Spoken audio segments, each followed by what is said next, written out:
Մենք բոլորս բավականին շատ ենք սիրում նշել այն օրը, թե երբ ենք ծանոթացել մեր սիրելիների հետ։ Միշտ հիշում ենք այդ օրը, միշտ դե ուզում ենք, որ բոլորը նշեն մեզ հետ, բոլորը ուրախանան մեզ հետ։ Բայց նաև թվագիտության հիմունքներով կա, թե ինչ է սպասվում։ Եթե օրինակ հստակ օր եք ծանոթացել, ապա ինչպիսին կլինի միասին ապագան։ Ողջույն բոլորին, ձեզ հետ Արմինեն է, աստղաբան և թվագետ։ Ինչպես որոշել զույգի ապագան ծանոթության ամսաթվով։ Շատերը ցանկանում են արդեն առաջին ծանոթությունից հետո հասկանալ, թե ինչ ապագա ունի իրենց հարաբերությունները։ Պարզ թվաբանական հաշվարկը կօգնի մի փոքր բացել գաղտնիքը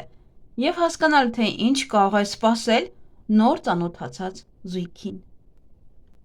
Սիրային հարաբերությունների զարգացումը կարելի է հասկանալ տարբեր ձևերով։ Սա առաջին տեսանյութն է։ Էլի կլինեն հենց նույն թեմայով տեսանյութ, բայց մեկ այլ հաշվարկով։ Հիմա ես ձեզ կներկայացնեմ մի հաշվարկ, որը կօգնի հասկանալ ինչ ուղղությամբ կարող են զարգանալ ձեր հարաբերությունները։ Դրա համար պետք է գումարել հանդիպման ամսաթիվը և շաբաթվա օրը։ Օրինակ, եթե ծանոթությունը եղել է ամսի 17-ին,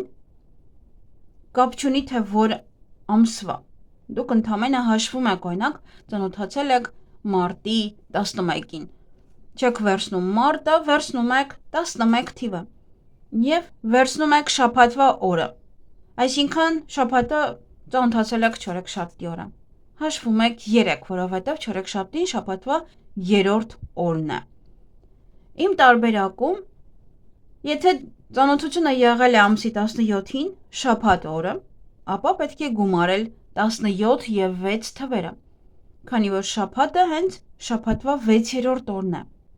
Այդպիսով 17-ին գումարում ենք 6, ստանում ենք 23 թիվը։ Եթե ստանում եք երկնիշ թիվ, ապա պետք է նորից գումարել թվերը, մինչև ստացվի միանիշ թիվ։ 23-ը դա բաղկացած է 2-ից և 3-ից։ 2-ը գումարում եք 3 և ստանում եք 5։ Այնուհետև ստացված թիվը համեմատում եք ստորև ներկայացված բացատրությունների հետ։ Ինչը որ հիմա կանեմ։ Եթե պատասխանը ձեզ ամբողջությամբ չի գոհացնում, մի տխրեք։ Այդ հուշումները կարող են օգնել շրջանցել դժվարությունները և ավելի լավ հասկանալ միմյանց հարաբերությունները ամրապնդելու համար։ Եվ այսպիսով, եթե վերջնահաշվարկում ստացել եք 1 թիվը, հարաբերությունների սկզբում զուգընկերները կարող են չնկատել, թե որքան շատ ընդհանուր բան ունեն, սակայն ժամանակի ընթացքում կհասկանան, որ իրենց հանդիպումը պատահական չէր։ Այսպիսի զույգերի համար շատ կարևոր է լսել միմյանց և խնդիրները լուծել առանց վեճերի, որպեսզի կոնֆլիկտները չվնասեն սիրուն։ Նրանք կարող են երկար ու երջանիկ կյանք ապրել, եթե գտնեն ընդհանուր լեզու և հարգեն միմյանց կարծիքը։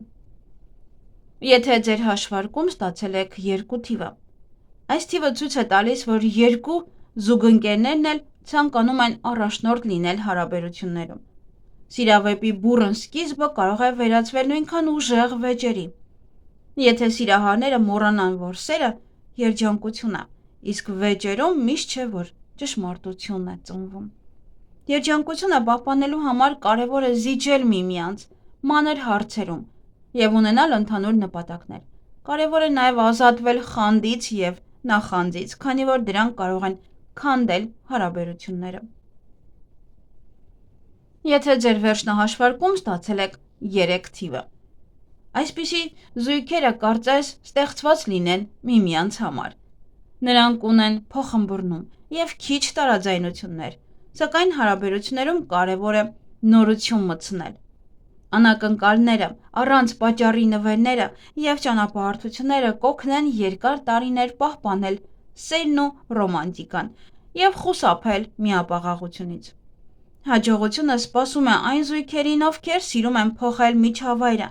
և միշտ փակված չեն մնում 4 պատերի մեջ։ Եթե ձեր վերջնահաշվարկում ստացել եք 4 թիվը,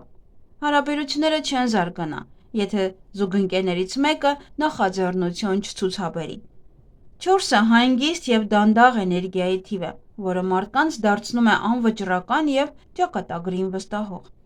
Սակայն երջանկությունը կարող է անցնել կողքով, եթե ինքներդ քայլեր չանեք։ Երջանիկ հարաբերություններ ունենալու համար կարևոր է ավելի շատ ժամանակ անցկացնել միասին, կազմակերպել ռոմանտիկ հանդիպումներ և հարաբերությունների սկզբում հեռու մնալ աղմկոտ միջավայրից։ Եթե ձեր վերջնահաշվարկում ստացել եք 5 թիվը, զուգընկերները պետք է հիշեն, որ իդեալական մարդիկ չեն լինում, և այդ դեպքում հարաբերությունները կլինեն ամուր։ Սերը միայն երազանք կամ երևակայություն չէ, այլ իրականություն, որի վրա պետք է աշխատեն երկուսով։ Անզուսպ պահվածքն ու հապճեպ որոշումները կարող են վնասել հարաբերություններին, եթե սիրահարները չկարողանան իրենց էներգիան ճիշտ ուղղությամբ տանել։ Այս հարաբերություններում կարևոր են ակտիվությունը և փոխզիջումներու գնալու կարողությունը։ Եթե վերջնահաշվարկում ստացել եք 6 թիվը, սիրահարները պետք է հիշեն, որ ուրիշների ազդեցությունը կարող է թուլացնել իրենց կապը։ Այդ պատճառով կարևոր է միասին պահպանել հարաբերությունները շրջապատի բացասական ազդեցությունից։ Այս միությունը կարող է շատ ամուր լինել, եթե զուգընկերները հասկանան, որ երջանիկ հարաբերությունները կառուցվում են երկուսի ջանքերով։ Նման զույգերին նաև պետք է համբերություն, որպեսզի վեճերի ժամանակ չանեն սխալ քայլեր։ Եթե վերջնահաշվարկում ստացել եք 7 թիվը, զուգընկերների հարաբերությունները սկզբում կարող են շատ գեղեցիկ ու հեքիաթային թվալ, բայց այդ զգացողությունը երկար չի տևի, եթե սիրահարները միմյանց հետ անկեղծ չլինեն։ Եթե նրանք չկիսվեն իրենց անհանգստություններով ու զգացմունքներով, հարաբերությունները դժվար թե լուրջ զարգացում ունենան։ Գեղեցիկ ուշադրությունն ու սիրահարվածությունը չեն դիմանա հեռավորությանը և անկեղծ խոսակցության բացակայությանը։ Երջանկությունը գալիս է այն ժամանակ, երբ մարդիկ վստահում են իրար և կիսվում իրենց նպատակներով, ծրագրերով ու երազանքներով։ Եթե վերջնահաշվարկում ստացել եք 8 թիվը, այսպիսի միությունը հաճախ երկար չի տևում և կարող է արագ փլուզվել։ Սովորաբար զուգընկերներից մեկը սպասում է, որ ամեն ինչ ինքն իրեն կկարգավորվի։ Կրքոտ շրջանները հաճախ կփոխարինվեն սառնությամբ ու անտարբերությամբ, իսկ նման փոփոխությունները չեն օգնում ամուր հարաբերություններ կառուցել։ Երջանկությունը հնարավոր կլինի միայն այն դեպքում, եթե երկու կողմն էլ ջանք գործադրեն հարաբերությունները պահպանելու համար, սովորեն լսել միմյանց ու դադարեն միմյանցից անհնար բաներ պահանջել։ Եթե ձեր վերջնահաշվարկում ստացել եք 9 թիվը, այսպիսի հարաբերությունները պետք է հիմնված լինեն անկեղծության վրա, քանի որ հենց դա է մոտեցնում զուգընկերներին։ Թաքցրած խոսքերը, նույնիսկ լավ նպատակով ասված սուտը կամ կարևոր բաները չասելը կարող են արագ քանդել հարաբերությունները։ Ամուր միություն ստեղծելու համար կարևոր է փոխադարձ հարգանքը և սեփական հպարտությունը վերահսկելու կարողությունը։ Հարաբերությունների ապագան կախված է նրանից, թե որքան անկեղծ և բաց են մարդիկ միմյանց հետ։ Հարաբերությունները բարդ համակարգ են, որը լավ է աշխատում միայն այն դեպքում, երբ երկու մարդն էլ իսկապես ցանկանում են պահպանել այն։ Սերը հաճախ անցնում է տարբեր փորձությունների միջով։ Այդ պատճառով կարևոր է միասին գործել և ունենալ ընդհանուր նպատակներ։